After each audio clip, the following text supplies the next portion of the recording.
loving and generous God, creative Holy Spirit who is moving through this place.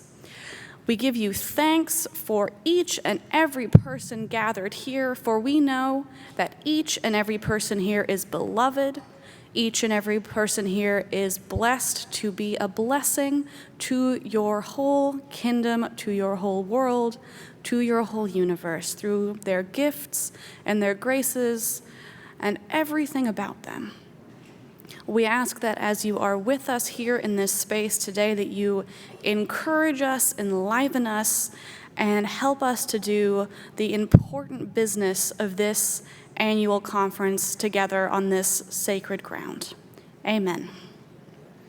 All right, so if you take a quick peek at the agenda, we just did the welcome, so congratulations, we did it. We are then going to move into the laity address. And after that, we have some wonderful folks who have attended either General Conference 2019, Forward, or Next, and they are going to be interviewed by Eric Walker, who is a lay member of the Vashon Island United Methodist Church. And after that, we're going to have some time for small group conversation at your tables. So I'm thrilled that you are all already sitting at tables with at least 3 people. So again, you're already doing fantastic. And then after that, we will have an opportunity to hear from all of our jurisdictional delegate nominees. They'll be sharing about a minute each with you about why they would like to be elected during the voting tomorrow. And then after that, we will hear a report from the Accessibility Committee and from a report from Rosalie from Up From the Ashes. And that will be our session together. So we are looking forward to it. And I would like to invite Nancy Tam Davis to come begin our laity address. Thank you. And to begin with, I want to tell you a very quick story. When my husband first went into ministry about 50 years ago, he was asked to preach in a church, small church in Minnesota. And he got into the church, and the front pews were empty, and the back pews were crowded. And he said, feel free to move on down, just come on forward. And nobody did. And he said it again, there's empty places up here, and nobody moved. So he gave his sermon. And later, one of the members of the church walked up to him and said, we're so sorry we didn't move forward, but you see the heaters are in the back of the room. And I'm sure that there are heaters back there, right? Oh, you all know that our church is living through a time of challenge and change. This isn't new to us. As Methodists, we live into the Wesleyan quadrilateral, equally valuing Scripture, tradition, reason, and experience. And as the bishop so eloquently said, tradition changes, experiences change. So that means we are always facing and moving forward through new challenges. We've done it before. We're doing it now. And no matter how many times we go through this, there's no easy formula. There's no clear path. We have to find our way, and we do find our way by walking.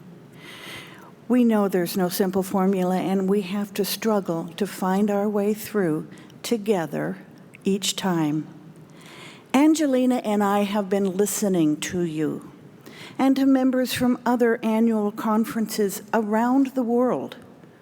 We are acutely aware of the tension that happens when we want to move forward and the fear of that new thing. Our first task, we've attended many of your table talks, and we've heard your questions, your concerns, and your ideas, and we have carried that with us as we are doing the work of the church. Angelina has played a very significant role with the Board of Laity and as my associate. And I want her to talk to what she has learned. She's been at this for a year now, and I love bringing in the new perspective and hearing what they see and what they experience. So, Angelina.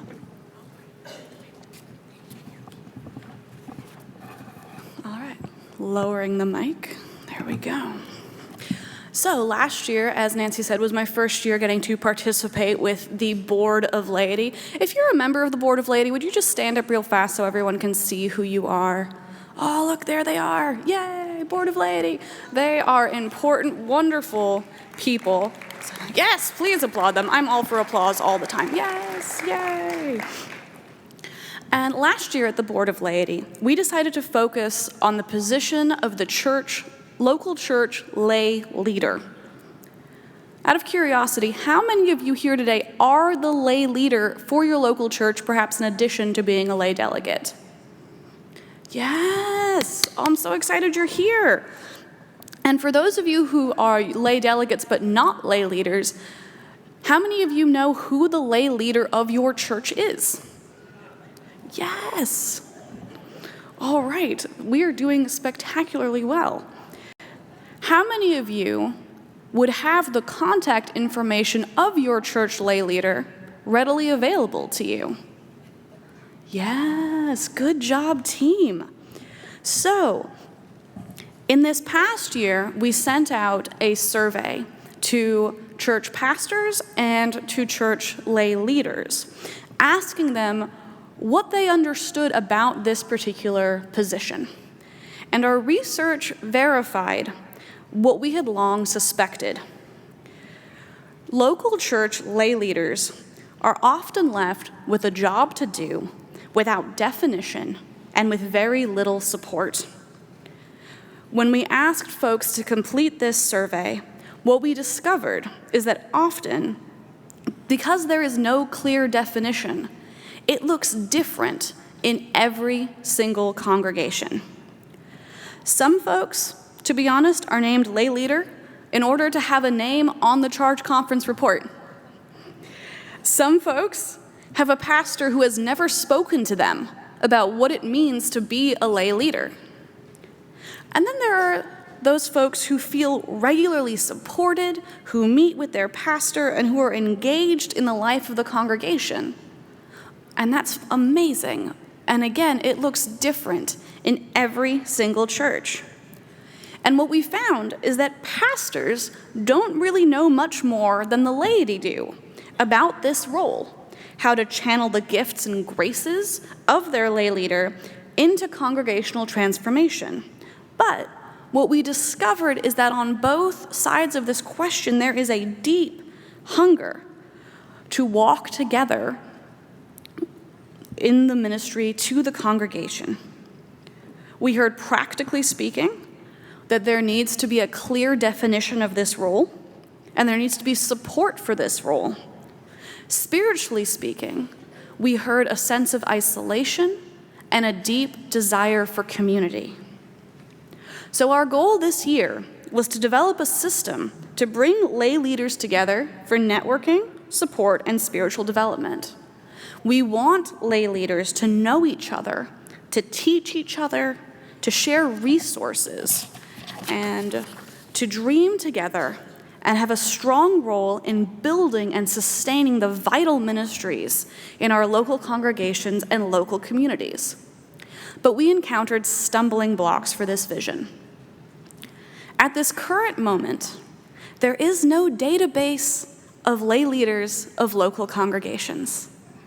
So out of our 240 churches, we had about 50 folks who responded, and a big part of that was we simply were unable to access that important, precious contact information.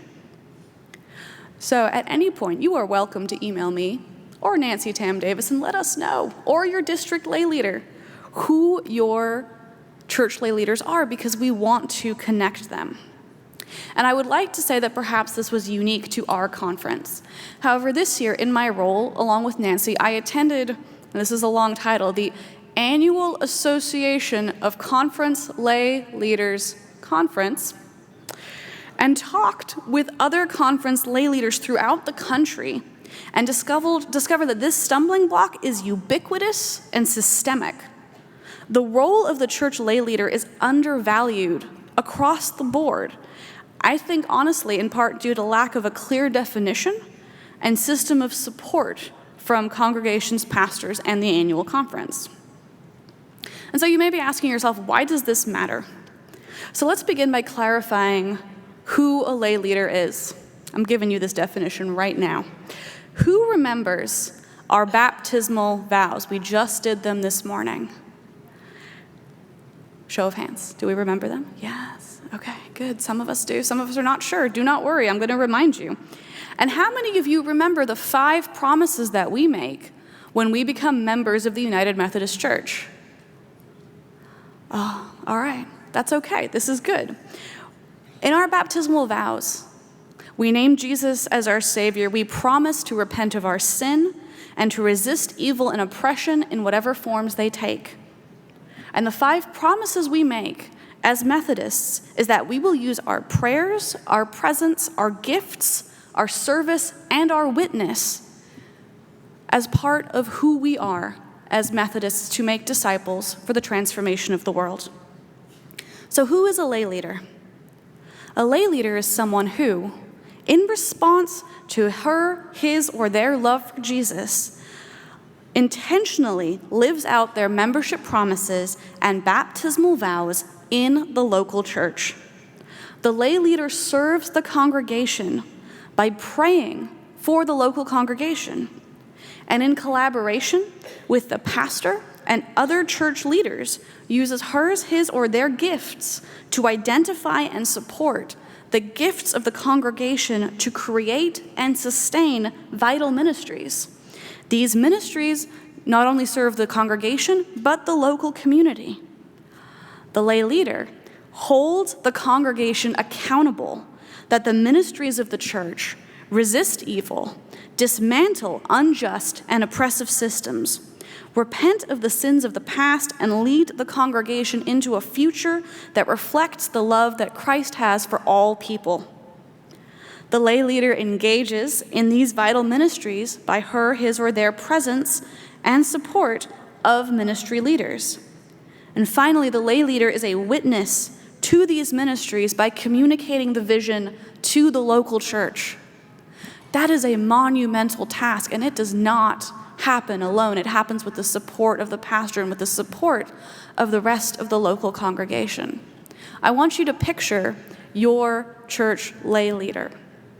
And it is my sincere hope that your church lay leader is able to live into at least some, but ideally all, of these things. And if not, I want you to go back to your local congregation and ask yourself, why not? And what needs to happen to help whoever this individual is in your congregation live into this call of lay leader. Not just a name on a piece of paper, but a call to serve the local church in this way. As we continue to live in this season of change, we must do the work of transition. Transition is the interior work that we do as individuals and as communities when we confront change. Transition work is hard and messy, but necessary. As laity in local churches, we must do this work because whatever happens in the next year, 2 years, 5 years on the denominational level, we all know that ministry happens in the local church. Amen? It is you, the laity gathered here in this room and the laity in our local churches, who will engage, integrate, lead, and live into the changes that are happening.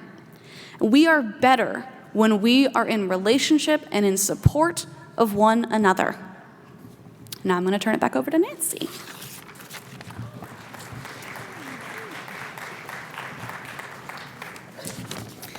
Any doubt why I really enjoy her as an associate lay leader? For the past 2 years, I've been working with a program that started out of, it's United Methodist, but it started out of Oregon. And what they found was our certified lay ministers, our local pastors as appointed, They're often like laity in that they're out in our smaller churches and they don't have that connectional support that's so important for the work they do. So what was created was a program that's called Communities of Practice. And we've done our second round of training facilitators for that program. With a community of practice, 4, 5, maybe 6 certified lay ministers gather together by Zoom. If you're familiar with Zoom, it's a computer conferencing process where we can see and talk with one another. And they spend about an hour to an hour and a half a month really forming that support network, learning how to listen, learning how to help one another deepen their stories, and it's also a learning platform for them. I want to see this happening with lay leaders as well. Can you imagine, and this could be geographically established, but could you imagine lay leaders in churches that are facing the hard decision of whether or not to close? What would happen if they had a chance to talk and really share ideas and concerns and hopes together, what they could bring back to their church? It might be lay leaders in urban settings that face a whole different challenge. And again, forming this community. You all know how important it is to be able to reach out and grab the hand of someone who's experiencing something similar to you, and what a difference it makes to be heard and to share. So that's what we're going to get started this year. And the program is all lined out for us. Now, several things have been very clear to me in the last couple of years. We need to gather. We need to gather, whether it's in our local church, our district, our conference. We need to break down the walls that separate us and begin to really listen differently. It's not enough simply to read the newsletters or follow the social media. And as I have said before, we are not spectators. We are not an audience for a worship service. We are members just as involved and invested in this great drama. All of us are players. The other is that we have an increasingly important role to play as laity in the future of the church. Those of you who were at the Laity Session last night heard this, and you'll hear it from me again. We are 99.2% of the church.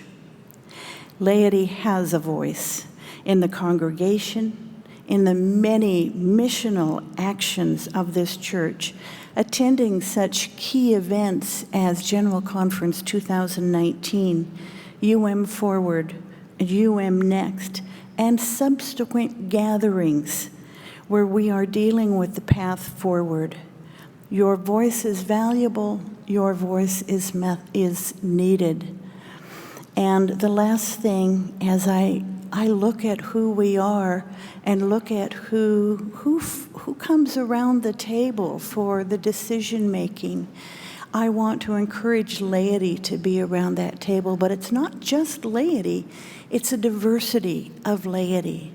Diversity in our ages, men, women, sexual orientation differences, language differences, racial differences, ethnic differences, because each one of us has a piece of the puzzle.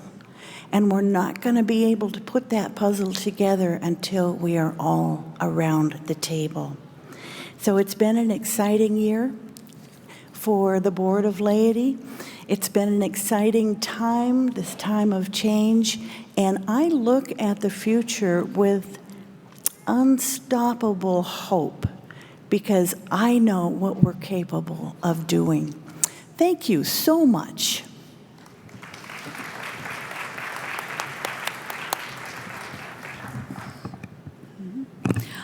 All right, at this time, we would like to invite Eric Walker and our wonderful interviewees whose names and information will be on the slide coming up shortly. And they will be having a bit of a moderated conversation. And then after that, there will be some time for question and answer of the interviewees. And then we'll move into small group conversations.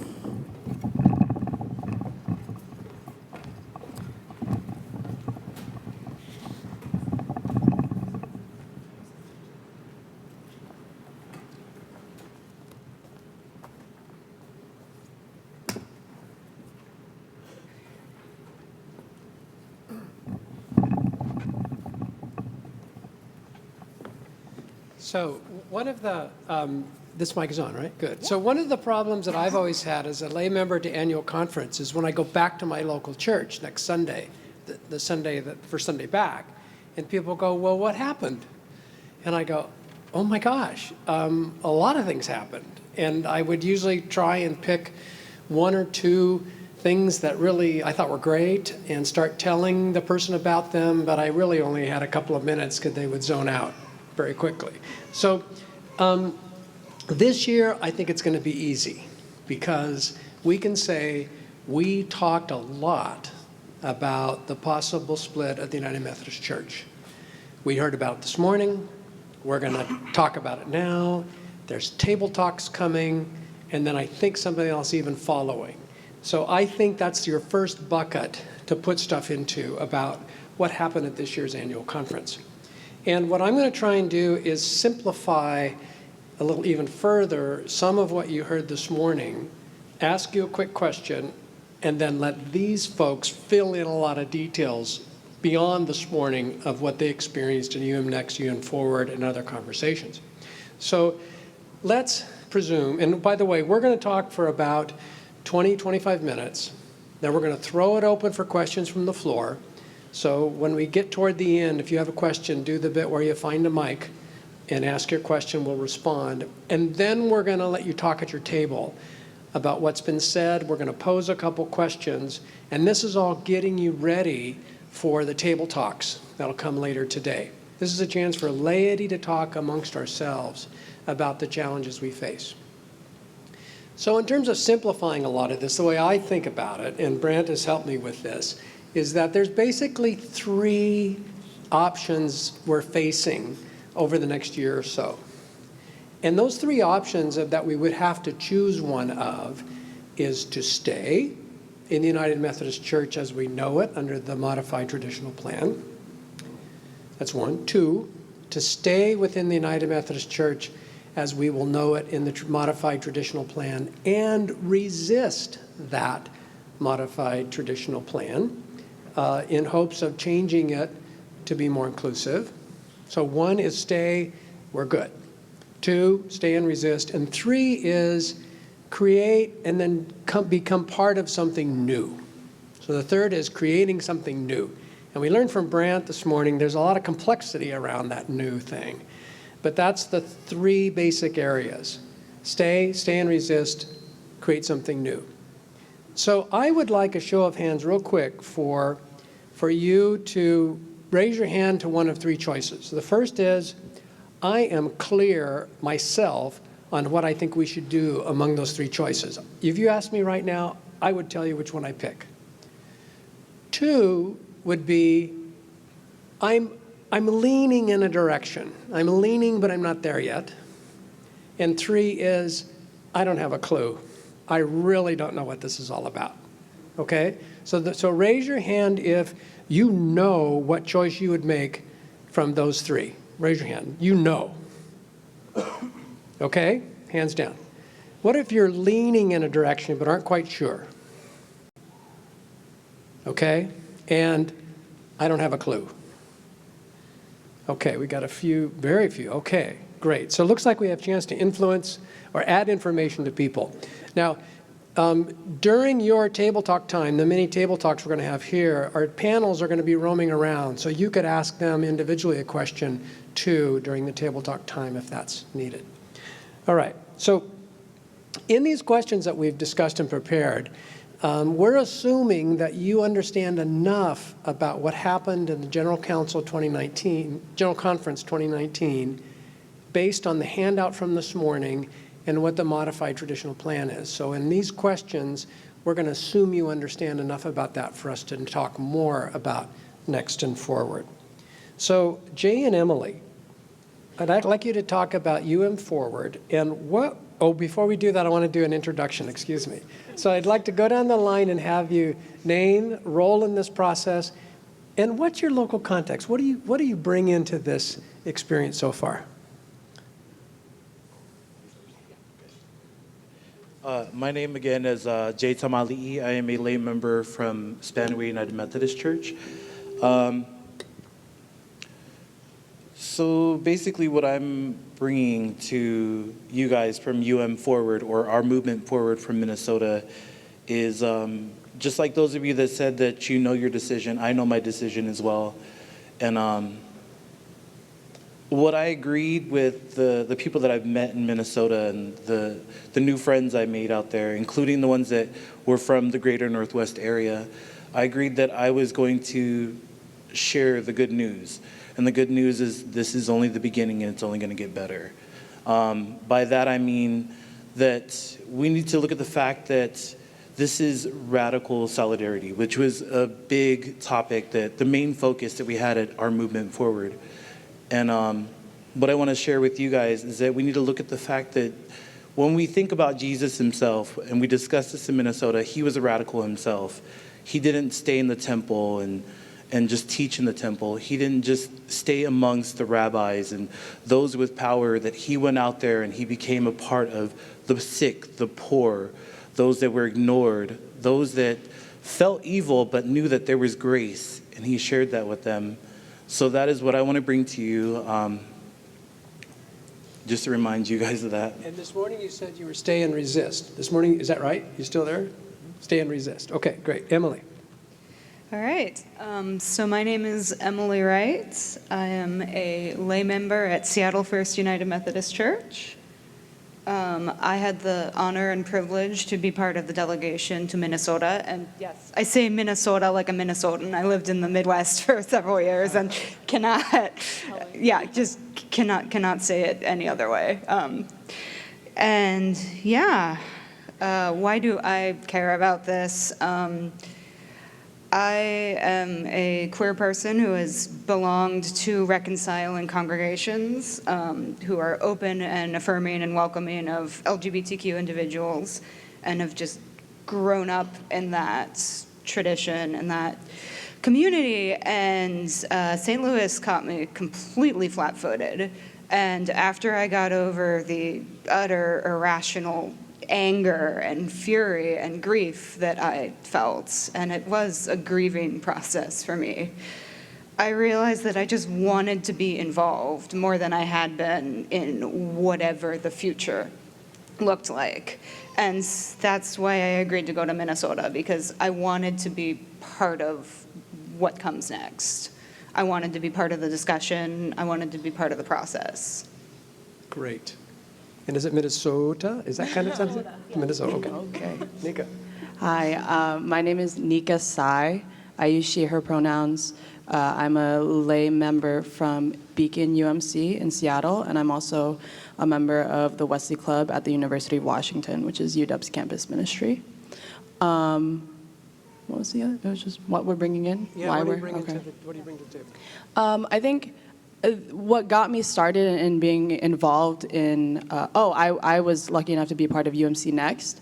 And what motivated me and brought me into the involvement in that is that, similar to Emily, I'm a queer person who grew up in the UMC, and specifically in the Pacific Northwest Conference. And so in the processes of coming out to my family and being out here in the Pacific Northwest, I had never had a negative experience of coming out, and General Conference 2019 was my first negative experience of my family rejecting me, and that family being the church. And so that was obviously a very heartbreaking experience, but in a similar way, I was quickly inspired and motivated to be a part of the conversation with whatever is coming next for us. And that being said, I think I can say that I am excited about the possibility of something new. Great. Skylar. I'm Skylar Marston Beal. I use she and they pronouns. and I was at both General Conference as an observer and at Next. I think for me, I grew up in Eastern Washington, lovely part of the state, and have attended both reconciling and non-reconciling congregations in my time. So for me, General Conference was not a huge surprise. I didn't hear anything new at General Conference. In fact, my experience of General Conference was more healing than I think many people's was, in that for the first time in my life, I was surrounded by a community of people from the greater Northwest area who were there alongside me and in support of me and others like me. And so I had significant juxtaposition from what I was hearing on the floor and what I think others were experiencing, either on the live stream or there, and what I was experiencing being surrounded by the delegation from the greater Northwest. For me, that continued into Next, and I think for me, what I hope to bring to you all is actually a sense of hope. This has been a strangely hopeful process for me, and Next was part of that. It was one of the few times that I've experienced people across a wide range of theological beliefs actually having real conversations about this and doing so with grace. So that's something that I hope to bring to our conversation today. I remember the word hopefully repeatedly being in the center of the word cloud that we saw this morning. It was very interesting. Brant. Brant Henshaw, you get to hear me a few more minutes today. He, him pronouns. I was at St. Louis, I was at Next. I've been involved in lots of other small groups. I recognize my position of privilege, and I'm so pleased to be able to make space for some of these folks. And I'll stop there. So I do he, him pronouns. I forgot we're supposed to bring that up.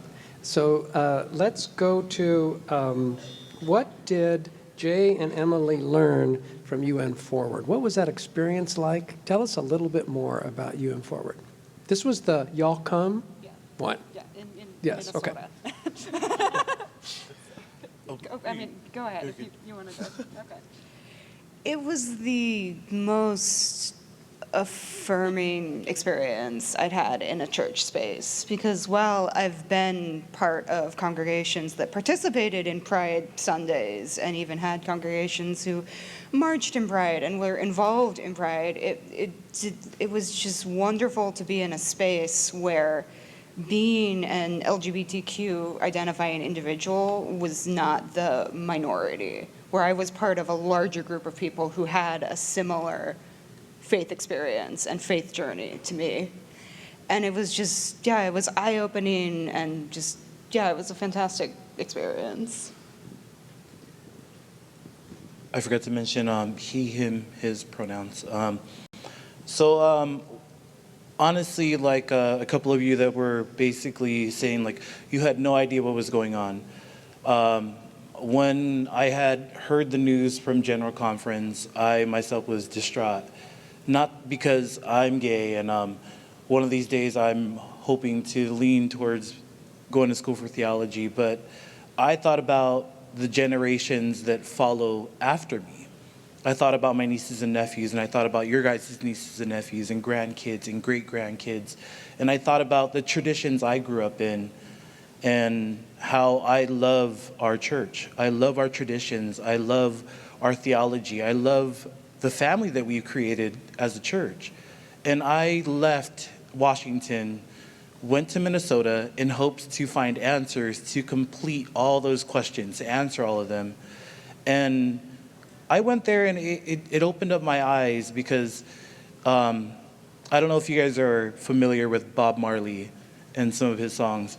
There was Reverend Dr. Althea Spencer Miller, and she brought up a good point. She was talking about how we are oppressing certain people in our church, and that being not only persons of color, we still face that issue, but we're facing the oppression of our queer brothers and sisters in our denomination. And not only our denomination, but our communities, because we are so involved in our communities. And one of the things that she stated was that we need to think about ourselves. And she quoted Bob Marley, and she said, "Emancipate yourself from mental slavery. None but ourselves can free our minds. because none of them can stop the time. And it totally made sense. It made sense to me, and I seen that it made sense to many others. And it made sense because we are oppressing our brothers and sisters by not making the decision. And I'm not trying to pin that you guys are the ones that chose traditional plan. But it was amazing because it reminded us of our baptism, where in a sense, we had another young pastor that went up, and she kind of, not really like changed it, but she reminded us that our baptism also included the fact that we're enveloped into a family who follows the teachings of the one who came to feed the hungry, clothe the naked, liberate the oppressed, and set the captives free. And once I heard all of these all together, it answered my questions, and it added more fuel to the fire for me to want to drive for something stronger, that we don't have to leave this church, that we can resist from within, that, I'm going to sit in a church and I pray to God that I'm going to fight from within, and that our future allows for my nieces, nephews, and your guys' children and your children's children, that if they have the will, the knowledge, the power, the courage, and the love to share the word of God, that if they do come out as gay, lesbian, or transgender in the future, they are not going to be shunned, and they're going to be given the chance to share the word of God, to perpetuate the word of God. And I also went out there as a person of color to perpetuate my culture. And this answered all my questions going to Minnesota, because they too are being oppressed, not by anything like visual, but spiritually and mentally. Because when I went out to Minnesota, I was the only Samoan there. I was the only Pacific Islander from Samoa, Tonga, or Hawaii. And that hurt. I honestly went into the sanctuary and cried. And I prayed and I asked God, show me, guide me, teach me, how can I bring my people out here? How can I bring my LGBTQIA brothers and sisters out here? Thank you. It looks like you may have that preacher thing kind of coming out there. So this is good. So Emily, do you know where you are on the stay, resist, start something new? Yeah, do you know? Yeah. I mean, I am in the stay and resist camp. Okay. I don't think we can keep the system as it is. And how did Forward, did that solidify that position, or how did that affect you? It's a good question. I think it was one of my goals in going to Forward was to be an observer and to listen to people, just because we are in the Pacific Northwest Conference and the Western jurisdiction in which we are relatively safe, and in Minnesota there were people from all over the country, and so I think it solidified the stay and resist for me, because I want to try and help in a way where the people who are in more vulnerable conferences, or who are going to feel the effect of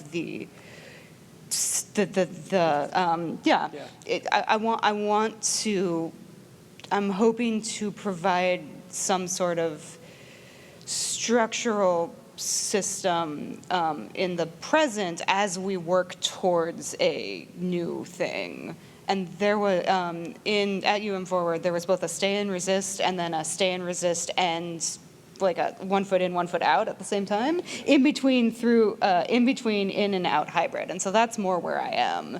Let's try and fix things for the people who need help now, and also simultaneously try and chart a path forward in a new direction. Okay, so there's another one, in and out hybrid. Okay, that's interesting, Emily. I'm going to move on to Next, okay? Of course. So Nika, what was your experience at Next that might help laity folks think about this? Yeah, so UMC Next was was the first really large UMC gathering I had ever been to, and I was really privileged to be with a ton of people from the greater Northwest who had been to a lot of these things. And so I was coming in with, I think, I felt like I was coming in with a lot of context, and people had certain expectations that I was really not aware of. One of those things was just the normalcy of not being included as queer people. And so I think something that was kind of interesting that I experienced while I was there was, so UMC Next happened the day after Forward ended. And so there was a group from Forward who was in Minnesota that went down to Kansas City as well from the Pacific Northwest. And so they brought in that context of what happened there. And so I came in very much with this idea of centering queer and trans and people of color at the table of making these decisions on what comes next for our church. And that was actually a really difficult experience for me because in my personal experience, and I know Skylar has a different one, but in my personal experience at UMC Next, I was the only young person and the only person of color at my table, and that made conversations really difficult at times. But it also helped me to realize how important it is that I remain committed and motivated to be a part of the conversation, and more than that, be committed to bringing in others who are like me, who still remain on the margins. And so I think as we go forward in conversations, I'm definitely always thinking about who is not at the table and how we can get them there. And on the stay and resist, create something new, where would you put yourself? I'm really excited about the idea of creating something new, and I think it brings a lot of life into me to think about that. And I also acknowledge, as Emily said, that there are people who are would not be safe in, I don't know, obviously there's this idea of abandonment of those people who would not be safe in other conferences. And so I think for me, the reality is that there is an element of stay and resist, and there is an element of creating something new that is kind of inevitable. Great. Skylar.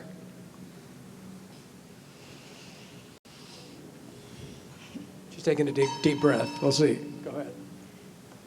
I just have a lot of thoughts, so I'm trying to order them. Yes, I think my experience was different at Next, but I'm also white, and there were mostly white people at this conference. So I just want to name that as a significantly contributing factor to the reason why my experience at Next was different. My experience was that people were really there trying to figure out, what do? We love this church. Where do we go from here?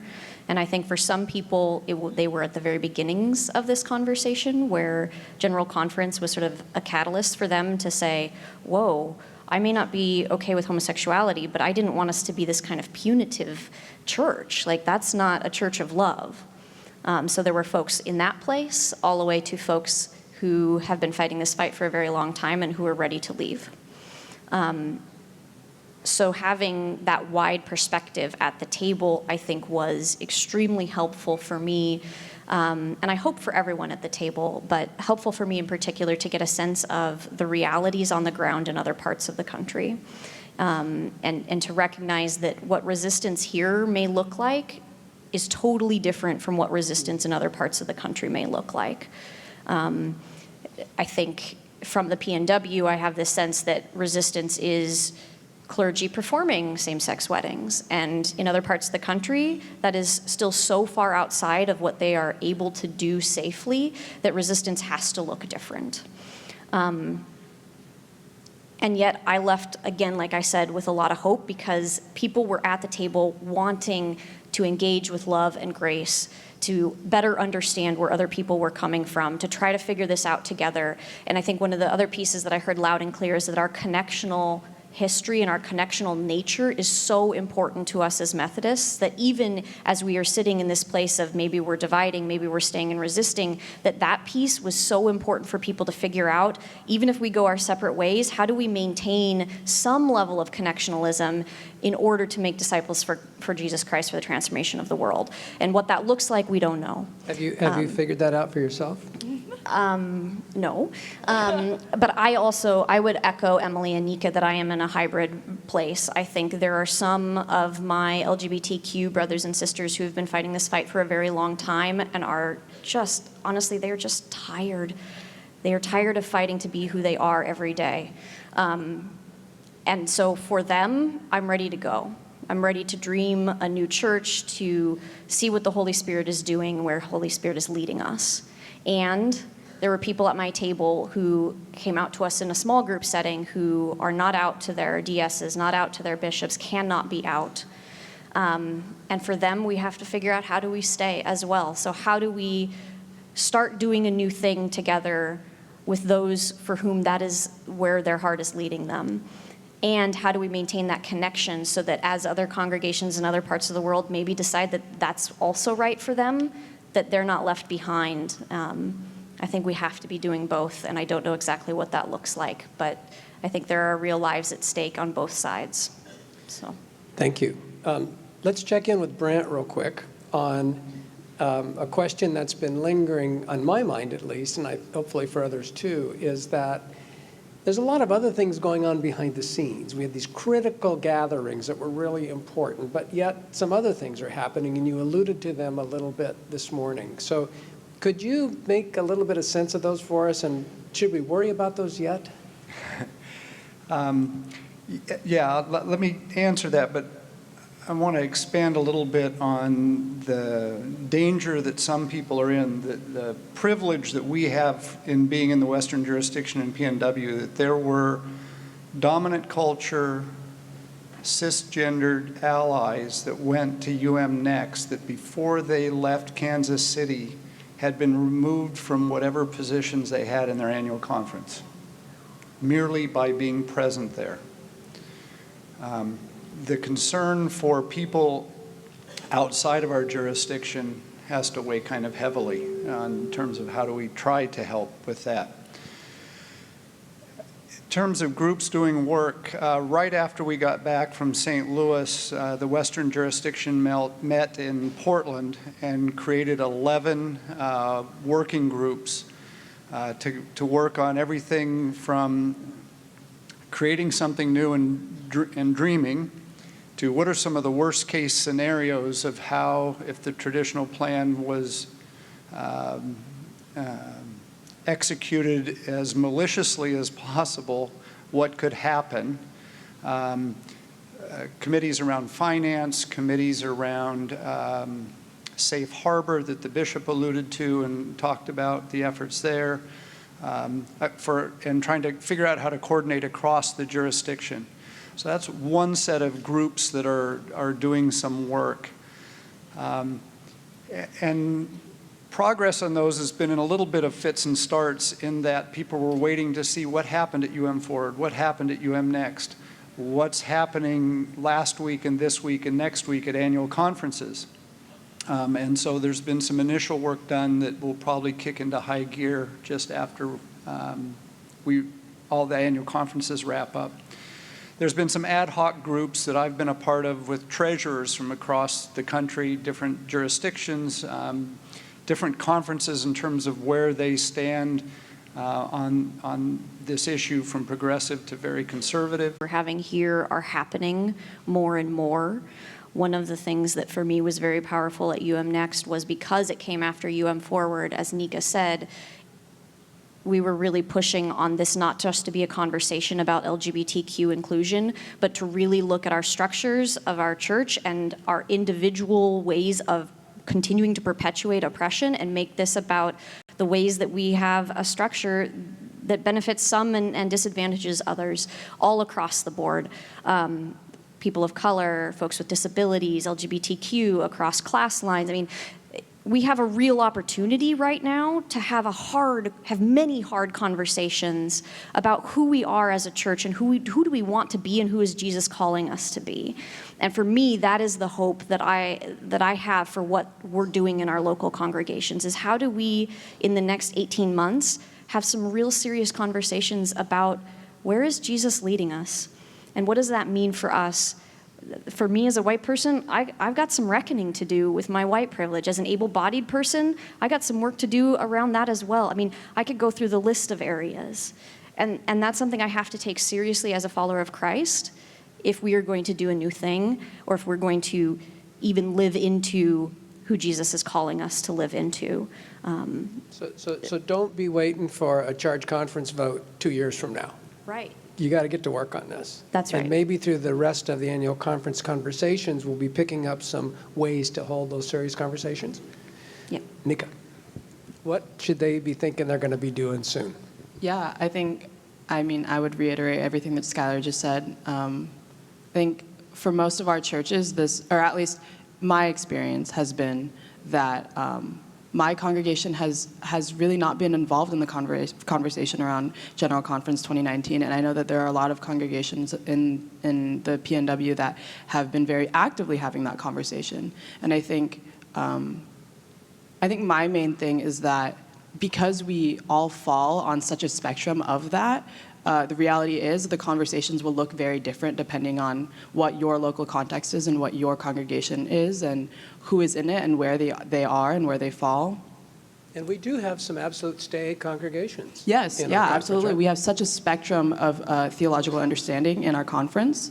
And so understanding that, I think, is really important because as we are connected as a conference, we are also experiencing things as congregations and even on the individual level of how we've been affected by this. And so I think just something really important that I've been keeping in mind is just how different these conversations may look.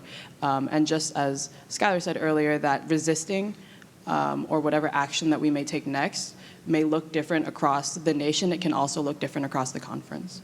Great. Emily, what do you have to contribute? Yeah. I was going to say, I would reiterate what Skylar and Nika said. And I would say, don't be afraid necessarily to have that conversation. Like I said, I come from a position of privilege in that my church figured this out or had this conversation and decided to become reconciling years before I joined the church. And so, and I recognize that the rest of y'all may not be in that position, and it's going to be a difficult conversation to have. But ignoring what happened in St. Louis is not going to make it any better. I think it's important to figure out some baseline conversation and then slowly incorporate in other elements, because we don't get to choose the time that we live in. We just get to choose what we do with the time, to paraphrase Gandalf. Boy, you really are cross-cultural. Minnesota, y'all, and quoting Tolkien. So, wow. Jay. Just like, they were saying is continuing the conversation. When we look at our mission statement, it says, creating disciples of Jesus Christ for the transformation of the world. I came along something online that said, instead of creating, why don't we start by being disciples of Jesus Christ? So kind of like cleaning our slate and starting all over. Not in a sense like starting all over by like redoing everything, but like forgetting the mess and starting anew. Basically trying to say, like, yes, your neighbors might say, well, your church doesn't accept me. It's like, well, don't put that on the whole church. We accept you. My church and I, we've had this conversation about human sexuality in the United Methodist Church. And we've had it for the past, I think, almost 2.5 years. And every single time we bring it up and our church comes in, they look at me, they're like, well, what's new? It's basically them trying to tell me, like, we accept you. What are you trying to tell us? Like, we of course we care who you are, but we accept you. So it kind of gave me that encouragement to go out there into the community. And it's not like I'm going to go out there and like, hey guys, I'm gay, come to my church. No, it's more like, hey, I am a follower of Jesus Christ, and I have the love of Christ in me, and I'm going to share it with you guys. So not only are you going out there to be disciples, you're going to create disciples by sharing the love of Jesus Christ. Kind of like repeating history. If we look at the history of the United Methodist Church, we look at the Wesleyan movement, and he went out there and he talked to those that were marginalized. He talked to the prisoners. He talked to the poor people, the people that the Church of England did not want associated with them. We need to do the same. We need to go out there and talk to those that are being ignored, oppressed, those that are afraid to come out, because they deserve a home. And we could be the home. We could be the only Jesus they see. So go out there and share the love of Christ and be the love of Christ. And the IV team, the Innovation Vitality team, has got some great tools for that too. We'll hear from that later, I think. Well, let's take a minute. Does anybody have a question they'd like to ask in this setting, in the plenary setting? Or should we just go to small group conversation? I don't see anybody at the microphones. Well, could you come on up to the mic? And if there's someone else that has a question, find your way to the mic too. We'll take a total of 3 questions. Looks like we need microphone 3 activated. My name is Pat Lacey. I'm a lay delegate from Central Church in Richland, which is in eastern Washington. We are historically known as an extremely conservative church. My question is primarily for Skylar, since she spent time in eastern Washington, including some time at our church. Our church is a mix of people along the spectrum of theology and where they would stand on the issues we've been talking about.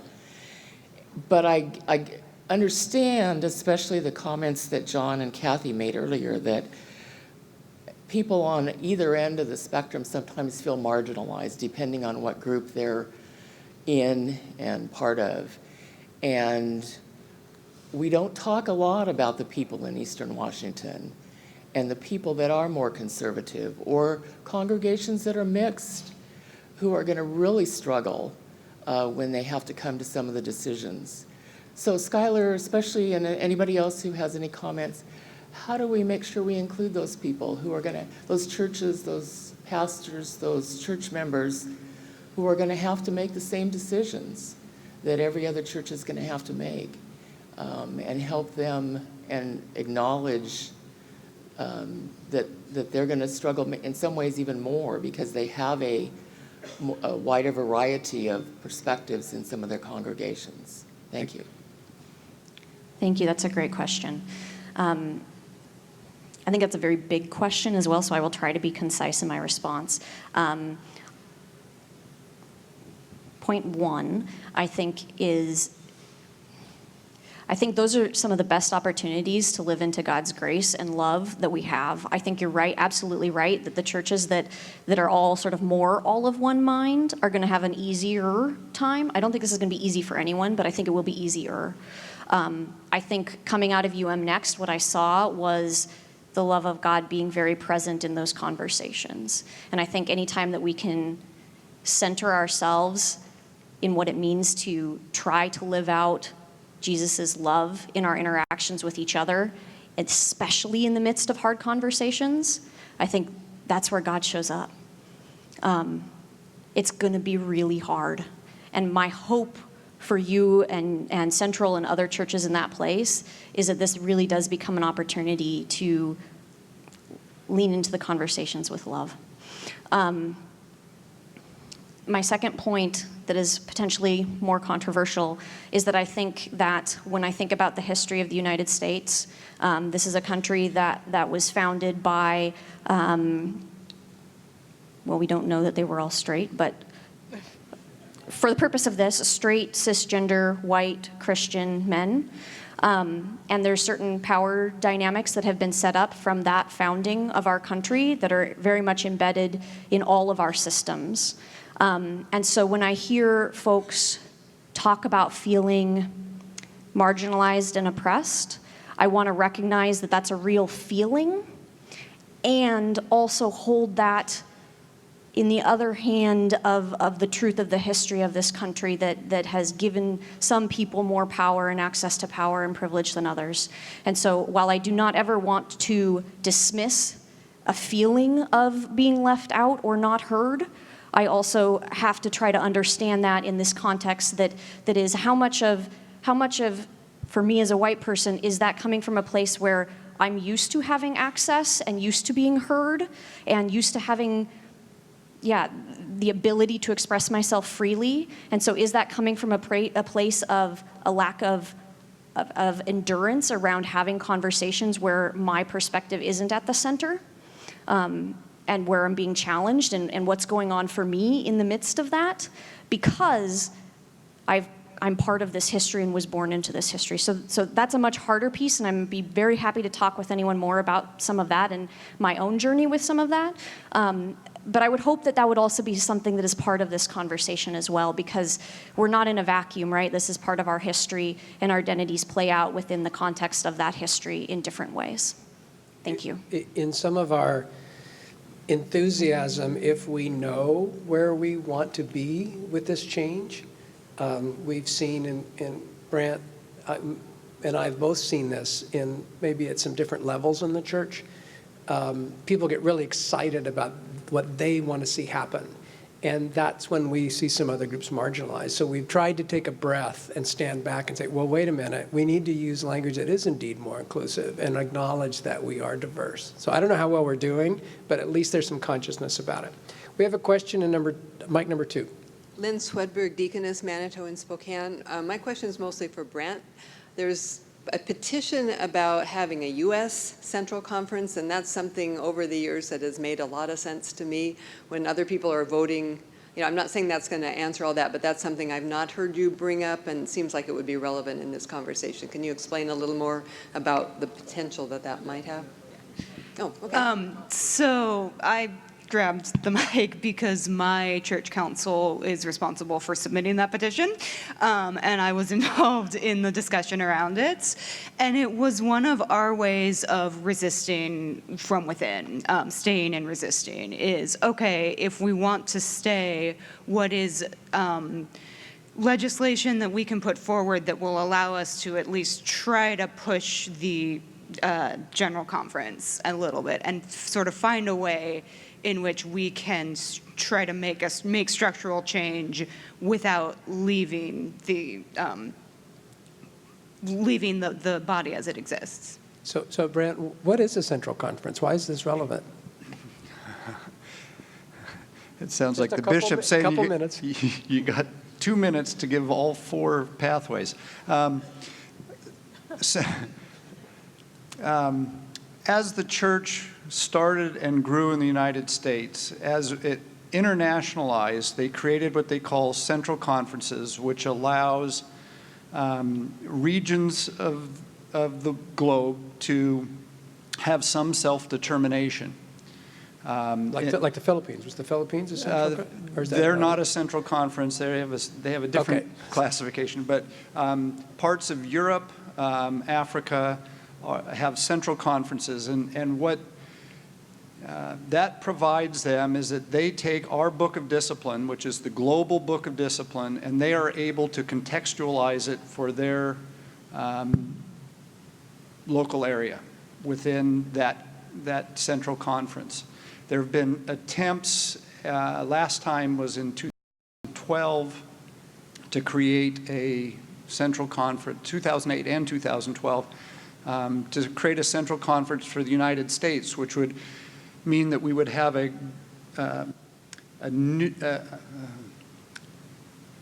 higher level book of discipline that would be overarching for the globe, but that we could contextualize for North America. That was voted down both in 2008 and 2012. The challenge with that, or I should say the pros and cons. One of the pros is that it would allow North America some autonomy to not have general conference voting on all of the pension issues that only impact North America. That would be one thing. Another thing would be North America would then be able to make decisions about inclusion just in North America, and it wouldn't involve the other central conferences. The con is that to create that, it takes not only general conference action, but constitutional change that has to be ratified by 2/3 of all annual and central conferences, globally. And to put that into implementation, the earliest it could be implemented would be 2028 is when it would take effect. And so that's a con. Okay, so that gives you some sense of what that technique or that tactic, I guess, might be. And that is part of the spreadsheet that I showed, and it is available for download if you want to get that. It was one of the choices. And I'm sure Brand will be available for individual tutorials on the spreadsheet. Well, okay, so I don't see, oh yes, microphone 3. Hi, friends. I'm David Reinholtz from Walla Walla. I'm a lay member by position, and this is a question for the entire panel, and maybe it'll be a good segue into some table talks. I'm an old white guy, and I can easily suck the oxygen out of a room because we have for years, right? I mean, we know how to do it, and we know how to be in charge, but I want to be an ally, and I want to help the process and move us forward, and I'm wondering what your advice would be to folks who have been in power and have a lot of privilege, how we could best assist moving forward. Nika, I think you can speak to Brant and I on this probably. Yeah, I really appreciate your question, and I think it's been my experience that the best allies that have been like walked alongside me have been the ones that have advocated to put me in places like right now. So I'm sitting in front of you all and being able to be on this panel or going to UMC Next because I've had allies who have been very intentional about wanting me to be part of the table. And so making real relationships and connections with people who are often set at the margins and then centering them with the power and privilege that you are given to be in a space and make that kind of decision is at least has been my experience of really great allies. Emily, do you have something to add? We'll bring the mic this way, and then we'll come back to Skylar. So go ahead.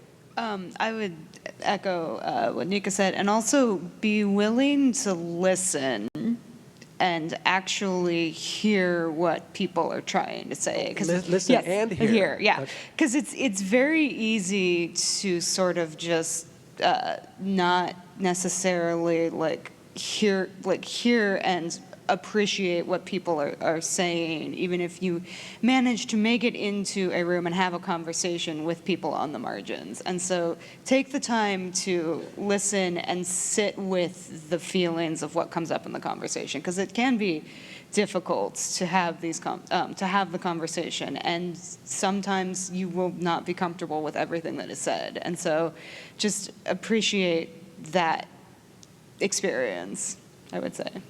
Jay? I wouldn't necessarily say like you would suck the oxygen out of the room, and it's nothing like oh, there's just a bunch of white people here. It also takes part from those that feel marginalized, that they got to stand up too. So it's kind of like up to like Nika and I, we're basically leaders in this, where we kind of encourage them. I believe that the General Conference is already, at least for the U.S., is making moves for that. We have ministry plans for minorities that are already set in place. The most recent one is the one for Pacific Islanders, which was, created in 2012, General Conference in Tampa. And we have a conference this August that is mainly to encourage those that are minorities. And it started with the Pacific Island Ministry Plan, where we had a conference that we started in 2017 called MANA. And it encourages the youth and young adults to step up and become a part of the leadership so that we can diversify this. Every annual conference can be mixed, where they wouldn't be intimidated because they see white people. I love everybody. And that's what I want to share with them, is like, you don't have to be intimidated because everybody here loves you. So, I mean, it's kind of like you can stay in touch with these ministry plans. They have the Korean ministry plan. They have one for the Native Americans. They have one for Hispanics. And they also have the new one, that's the Pacific Islander ministry plan.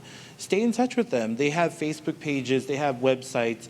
They have programs that you can be a part of. So kind of like become a part of your community.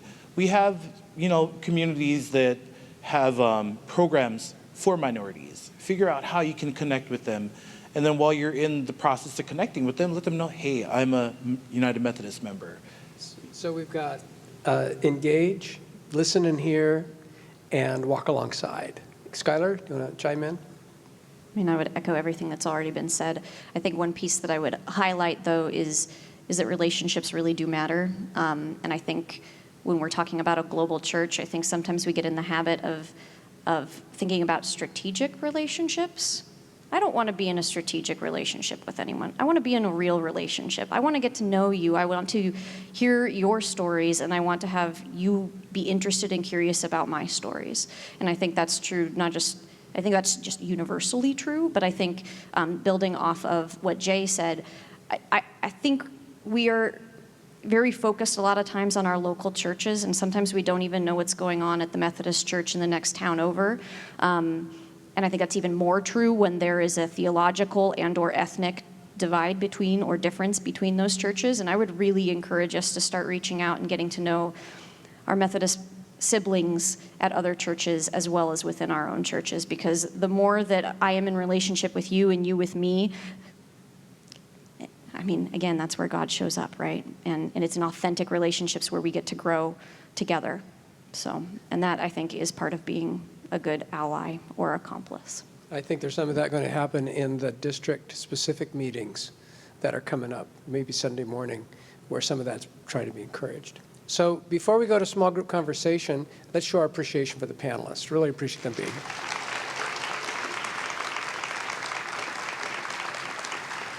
here. And you guys did a great job. So can we have the slide that has the small group questions put up on the screen? So these are guideline questions to get you started. If you want to deviate or go someplace else, that's fine too. What direction would your church likely choose? So you as individuals, share with the other people around your table where you stand on stay, and resist, help create something new. And then have a conversation about, regardless of which one of those you choose, what do you want that church to be like? What is it that's important to you in terms of your faith community? And this is all about prepping for table talk. So we're not going to have report outs or have you take notes. This is really getting further into the conversation yourself as individuals. Now, our panelists will be roaming around, so if you'd like to have a further conversation with any one of them, either raise your hand or come grab them. And I think we have about 15, maybe 20 minutes, 15 minutes for that conversation. Thank you very much for the questions from the floor. I think they were excellent. So let's try 15 minutes, have the conversation. Panelists, go roam among the masses, and Nancy will reconvene us in about 15. Thank you.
Maybe we can run over a little if you need to.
You could gain power.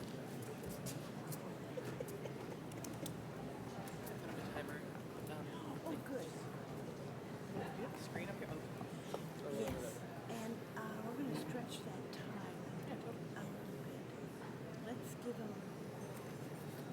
that ends exactly at 3, right? Because it was so funny. You said 15 minutes. Just exactly at 2:45. I was like, wow, that was like right on. Let's go to 3:05. Absolutely. Yeah. Thank you. And then sort of look at the We can reset that after. Yeah? Is anybody going to need to see the screen? But they'll be speaking up here. I couldn't see the don't screen when I think was so. sitting in the chair, but nobody's going to be sitting in the chair. Yeah, no, and they'll be standing and talking and they, Okay. so, okay. Did the panelists get to see?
All right, you wonderful lady. We have about a minute left. I'm going to invite you to begin wrapping up your closing thoughts. And if you are one of the jurisdictional nominees, I'm going to invite you to come start lining up on the ramp.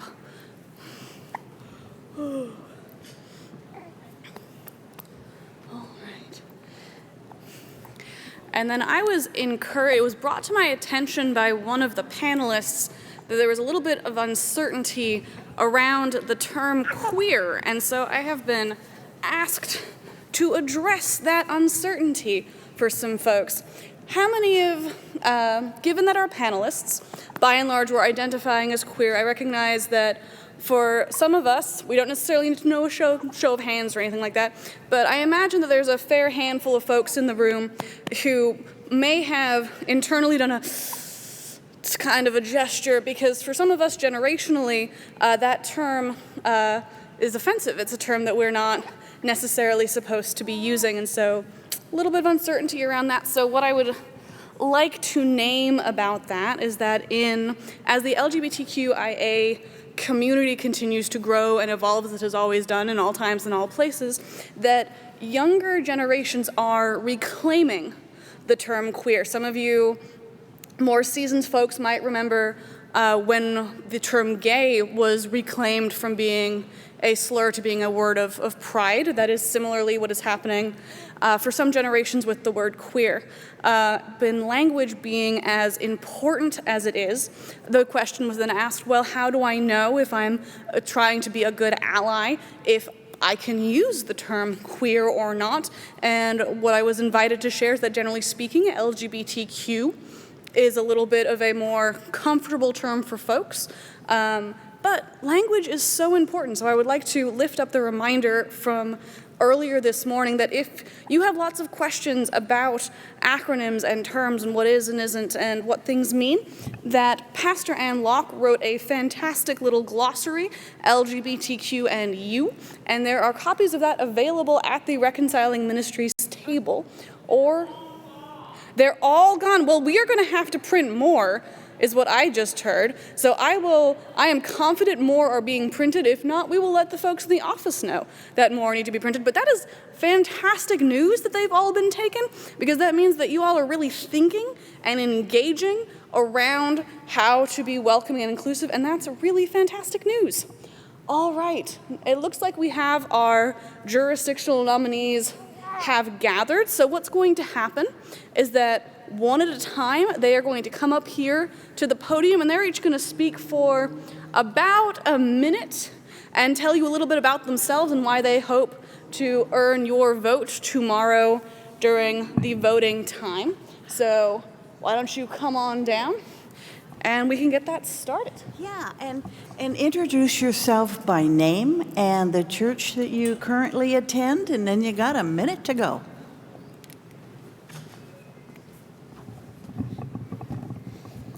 Hi, my name is Ariel Bender. My pronouns are she, her, hers.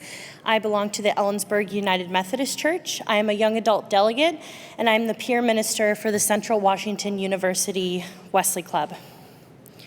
I am passionate about my incredibly successful career and identity in an evangelical and conservative movement when I recognized that I could not be loved as a divorced woman, nor could I go to school and operate in ministry that way. And they had no idea that I existed on the queer spectrum, and I was already out. And what does it mean for me when I go represent and I create new communities that I have to acknowledge that I would not be able to welcome and invite people if I ever asked them to make a compromise in who they are, because they already have to do that at work. They have to do that in their social groups. They have to do that to belong everywhere. And I want to offer to new people who are just discovering spirituality something different than what the world offers. If I have to create a container for new people to feel welcomed, they don't need the church for that. And I don't need to be anointed for that. They can do that at work. So I appreciate your opportunity to be here and to represent, whether or not I get the privilege to represent you in this way. Whether or not the United Methodist Church continues to be a safe place, I will continue to innovate new places for people to discover the awesome and ineffable love and belonging that exists directly from our God.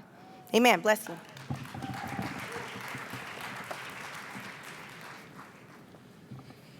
Good afternoon. My name is Kelvin Brown. I am the certified lay minister in charge of the bridge in Tacoma. I use he, him, his pronouns, and I believe I would be a good candidate to be representing you because of the unique perspective I have of being a lay member in the conference for many years, and now for the last 3 years actually pastoring a church, even though I'm not an elder. So that gives me a perspective, I think, that is different than a lot of other people. I am gay. I had to leave a church because I was gay.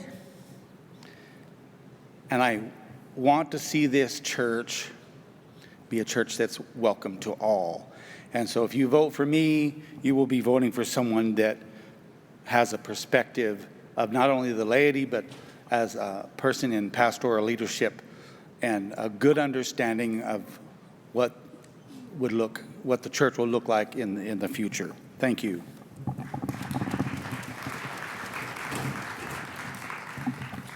Hi, I'm Ben Sparkman, and I'm 15 years old. I've been part of the United Methodist Church for as long as I can remember. I'm currently a member at Rochester United Methodist Church, and I'm also helping plant the new Southtown New Church Start. I think I'd be a good delegate because I have knowledge about how the church works, and I want to be a part of the decision-making for the future. I have some opinions I'd like to share. First of all, I do not agree with the General Conference decision regarding LGBTQIA rights. I don't think that as Christians we should interfere with people pursuing their call from God. I'm also good at cooperating with people of all ages and will ask a lot of questions, which will make me a good member of the delegate. I'll carefully discern my vision of bishop candidates and I'll pray about it. My name's please vote for me.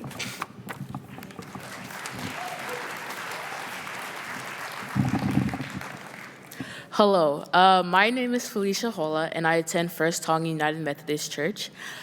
Today, I stand before you, running as a delegate and a young woman of color, a person with different perspectives who knows and respects the traditional views of my elders, but also knows the perspectives of my generation, the future of the church.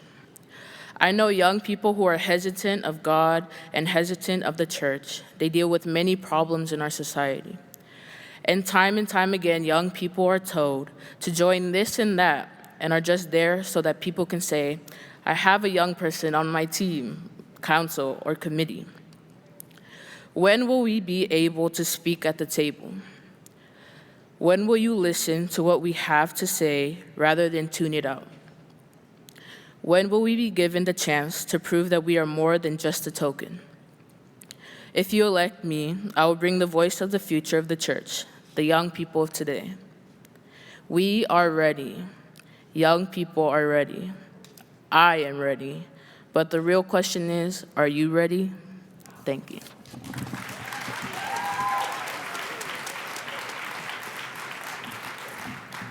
Hi, everyone. I'm Christina Gonzalez. My home church is Seattle First, and I'm among you by position, so member of this body by position. My passion is inclusion.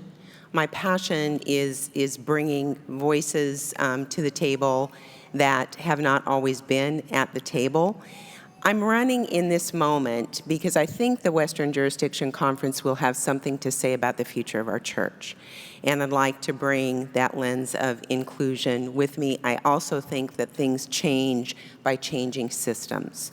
So that's my reason for being in front of you today, and just appreciate your consideration. Thanks.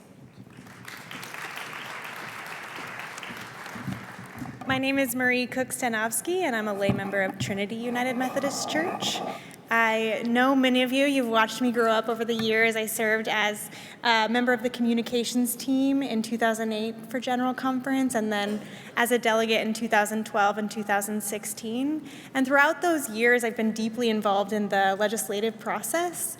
I was elected as a subcommittee chair in 2012, and in 2016 and 2019, succeeded in bringing minority reports to the floor of General Conference. I'm running today hoping that I would be elected as a reserve delegate to jurisdictional conference.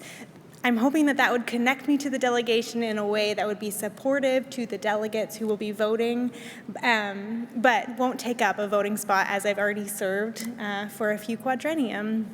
I think, as Christina said, it's a really important year for our Western jurisdiction. I'm currently convening the New Movement work group, one of those 11 work groups that I mentioned earlier and Brant mentioned in the panel. And jurisdictional conference will be an important time for our jurisdiction to set our identity for the future, and distinct probably from the rest of our denomination. So if you agree that I could be a support to those voting delegates, please vote me for a reserve. I do want to note that last quadrennium, our reserves, we have 3. 2 of the 3 were our two of 3 people of color, and then only one youth, our only youth was in the reserve spot. So I'm a young adult, but a white woman and someone who's served before. So really looking for us to have a fully inclusive, diverse delegation to General Conference, and hopefully those spots are moving up and I could come in behind and be supportive. Thank you very much.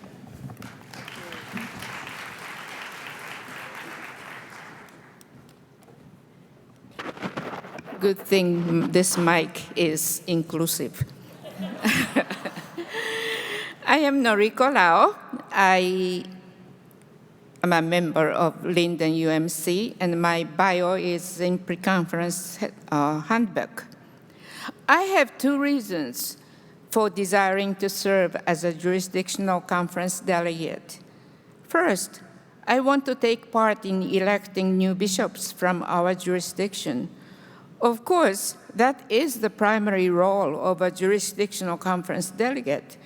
But at the last jurisdictional conference, I was very impressed by the graciousness of Episcopal candidates who withdrew their name one after the other towards the end of the election in support of Bishop Karen Oliveto.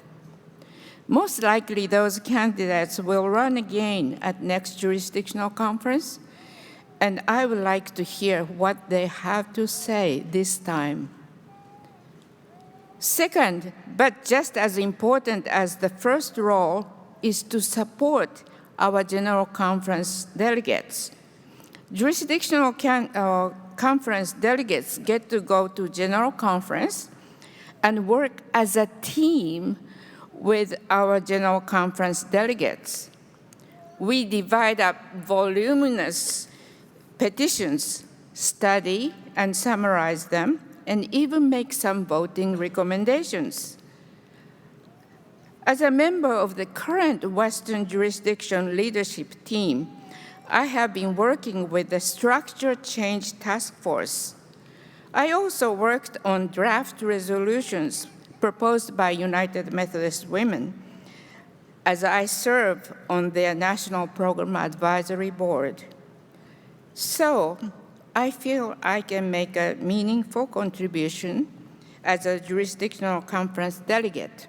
I promise I will do my best if I am elected. Thank you.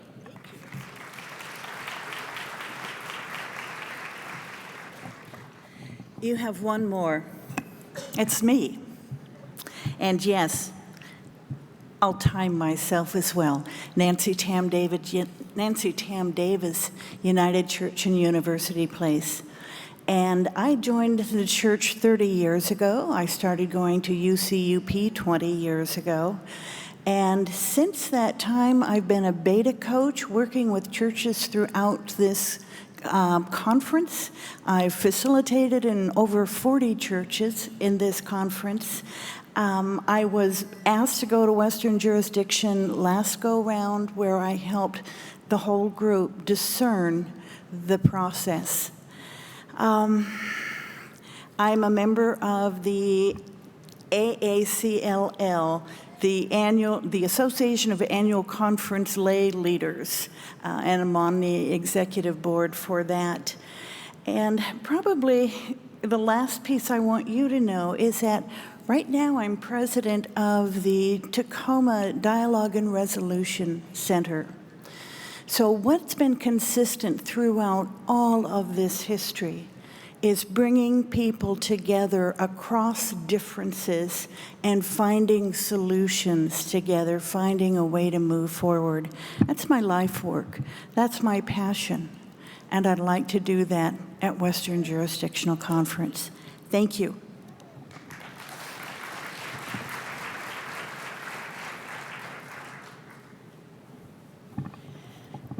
As of yesterday, we had 4 nominees.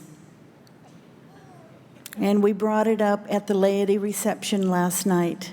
And now we have 11 nominees. And I thank every one of them. And I wish there were 11 slots. Right now, I'd like to call Lynn Swedberg up. And she's going to talk to us about another way to pay attention to inclusion in our churches. And one of the things over the years, I've come to realize the older I get, the more attention I have to pay to accessibility. And that's not an age-related thing. I have learned that. But age does bring it into perspective. Hi, I'm Lynn Swedberg. I'm on the Conference Disability Committee, Deaconess Lynn Swedberg. I'm still learning to say that. You saw me last year get consecrated. While I'm speaking, I would also like Dennis Kiefer to be ready to come up. So we've been talking a lot about inclusion and full inclusion, and I thank Skylar for bringing up the fact that we haven't really been talking a whole lot about inclusion of people with disabilities. So when we're talking about what we want our church to look like, I want my church to be diverse cultures, diverse abilities, and a lot of your churches are doing that too. We're just kind of forgetting to bring that up in the conversation. So I have an exciting new thing that I'm sharing with you, and I'm excited to share it with you as laity because some of you are on trustees, some of you are part of UMW. You're the ones that are part of the church buildings, the church process, the church hospitality, and you can make this happen. We have a process, accessibility audit is something that is required to be done, I guess our conference says once per quadrennium. The Book of Discipline actually says annually. Once you've done it, it's pretty easy to update. We have updated it so that it's now scoreable, and based on those scores, you're going to be able to earn badges. I want you to visit our display in the display area, and I'll be there quite a bit during the week explaining. But a bronze badge is a church that's basically accessible. You can get in the door. You've done quite a few things. You're doing welcoming kinds of things, but you haven't had the money to spend, or you're an old church that has too many stairs or something. But you're basically accessible. Somebody can get in the door to the bathroom and to the sanctuary. A silver level might have the assisted listening devices, kind of extra things. Gold level has maybe an accessible chancel and has gone above and beyond in the context of that church to make things. And so I would like to pretend this is something we're pioneering because I'm involved nationally, denominationally. This is the first of these announcements in the whole denomination. I'd like to invite Dennis to come on up. Moran United Methodist Church, which is a neighboring church to me, has been working with me. And people have said, well, don't you have to be a rich church to get a gold badge? And Moran is definitely not a rich church, but they have made the effort to, on their decisions of how they've done things, to make, they just have now a gender-inclusive restroom that they didn't have by repurposing a woman. Just a lot of things are just looking at things a little different way, looking at the fragrance-free, looking at any number of things. And so I would like to present Dennis on behalf of the Disability Committee with a certificate. It says Certificate of Recognition awarded to Moran United Methodist Church for achieving gold level status on the 2019 accessibility audit for United Methodist churches and for continuing, you're never there, you never reach nirvana, continuing to remove barriers of architecture, communication, and attitude so that people with disabilities are fully included in all aspects of worship, leadership, and ministry. So I would love it if a lot of you came up. I I would love to have a whole list of churches by next year. You know, Charge Conference season is coming up. If you're on trustees, be aware that this is happening. If you're UMW, you're good at, after the disability study, you did it. We're at the beginning of a movement. It's something positive we can do to make sure that all of our churches work for all of us. So thank you very much.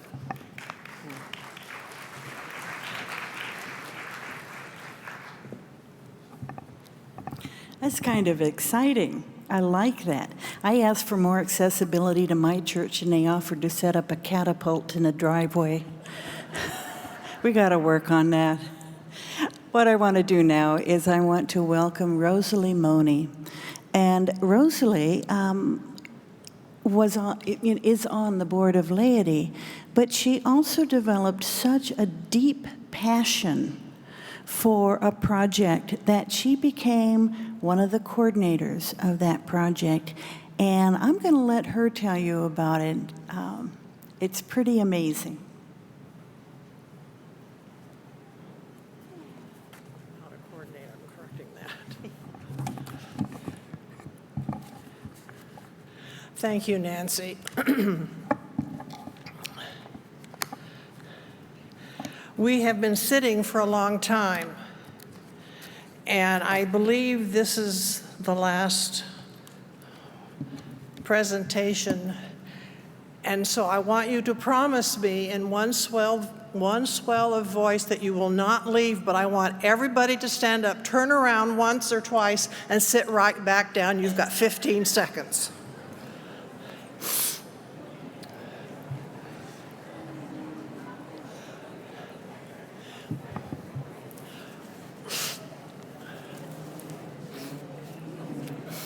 Thank you. You have just now fluffed your personal pillow. This is not an update, a plea for money, or a call for volunteers, all of which I have done many times over the last 3 or 4 years. Instead, it is an expression of my deep gratitude for my fellow Methodists of the Pacific Northwest Conference. And before going any further, I want to correct something Nancy said. I was not a coordinator in the strictest sense with the rebuild. I had an area that I worked closely with, of course. But as far as the recovery organization, I was not one of their staff or their organization. I bugged them a lot, and they all know it. In all the turmoil of the discussions we've been hearing and taking part in today and will continue, the church is still doing wonderful things. It is still performing marvelous acts. Miracles do happen, and it takes lots of hard work to get that done, important work. And what's been going on in the midsection of our conference, mainly in Okanagan County, is a prime example of what this is and what is the very best of the church, I think, I believe. While I am speaking through my own personal heart, with feelings of appreciation and thanks. This also comes from Jim Truitt, Kathy and Dana Bryson. Jim and his wife are on a trip at present to the East Coast, so he is not here this weekend. Kathy and Dana are here with their display. Please stop by and learn more about what they do and what ERT is about. We all felt that it was important for these words of appreciation to be shared with you. I am here today to give a big shout out to the volunteers who have made the rebuild up from the ashes the huge success that it has become. My first thought is, and many of you have heard me say it before, a house is never a home. It is hope. It is a safe place. And that is what you have done, and the rebuild has always been about. providing hope, building and changing lives and communities, demonstrating what love is about. There is not enough time for me today to tell you any of the stories from what the survivors and the clients have told us. So please, please, please go out into where all the displays are, and over in the corner there are big black wall of display. That's from the recovery organization staff.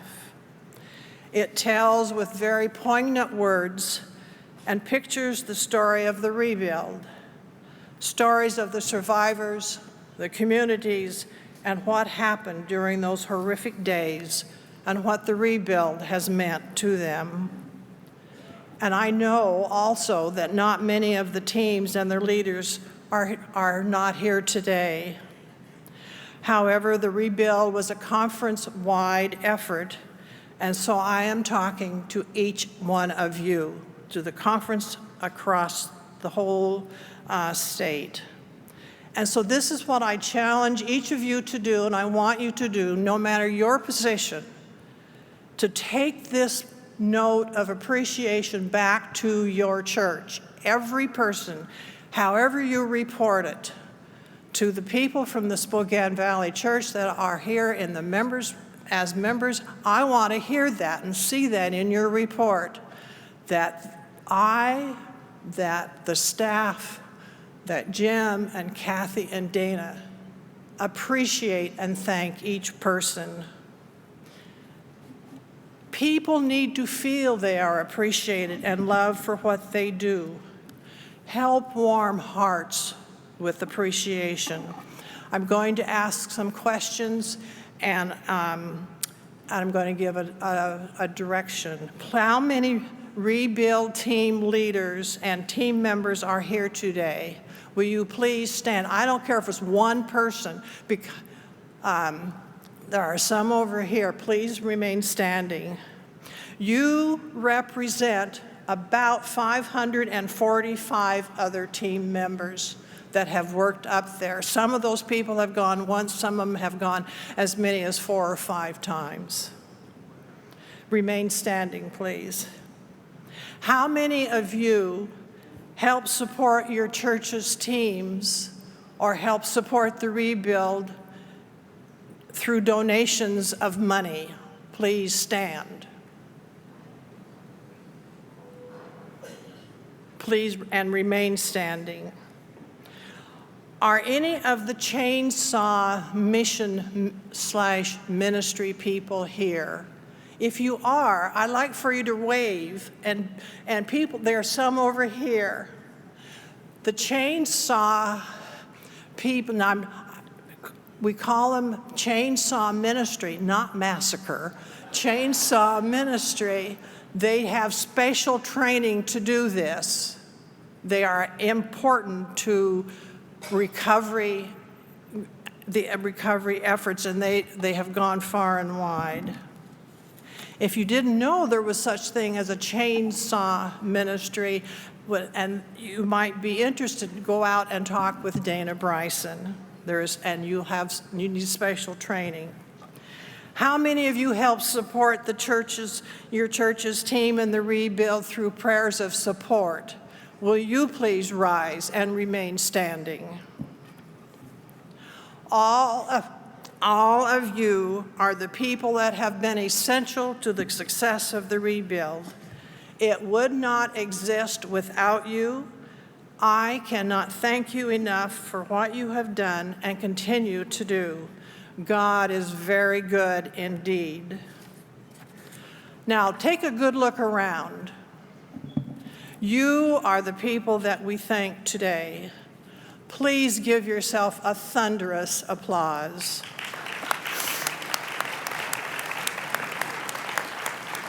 Please be seated. You may or may not have noticed that it's more difficult for me to talk and even stand here as quietly as I can as I go on.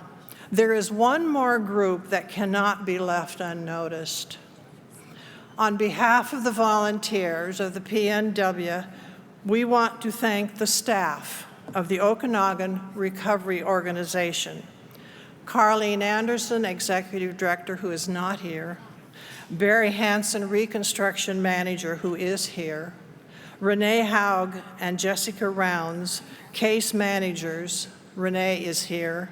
And Amy Banworth, the Volunteer Coordinator. She is here. Will you people please stand? And I know you're here.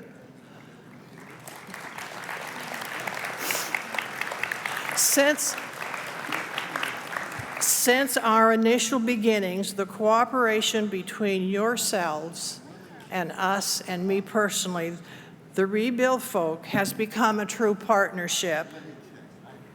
Each of the teams have always reported how much they appreciated and what you did for them during their stay.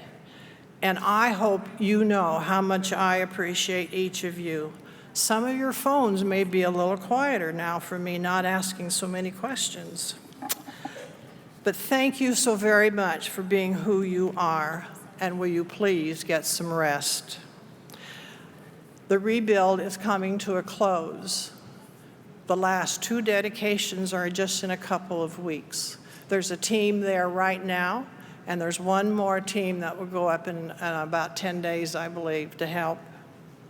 Teams have built 37 houses through approximately 21,000 donated labor hours, but more than that, you have created hope for survivors, single people, retirees, or not, children, men, and women who are wondering if they ever had hope again.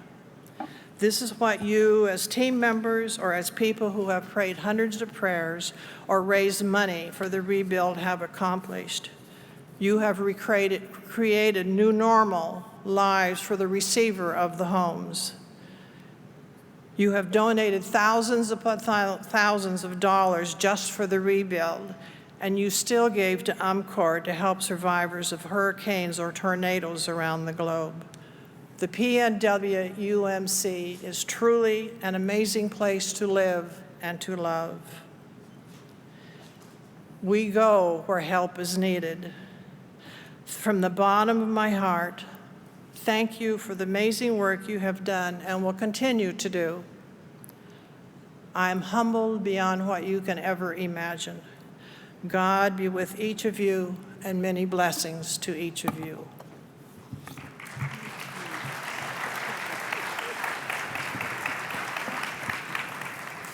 Again, I'm going to encourage you to go through that display. I had a chance to see it in person the year after the fires, and I can't even begin to describe it. I have one more lay delegate for Western jurisdiction, and it's Megan Kirkpatrick. She's a member of the Puyallup United Methodist Church, and she's not able to be here today. But we said we would put her name in the nomination pool. Thank you.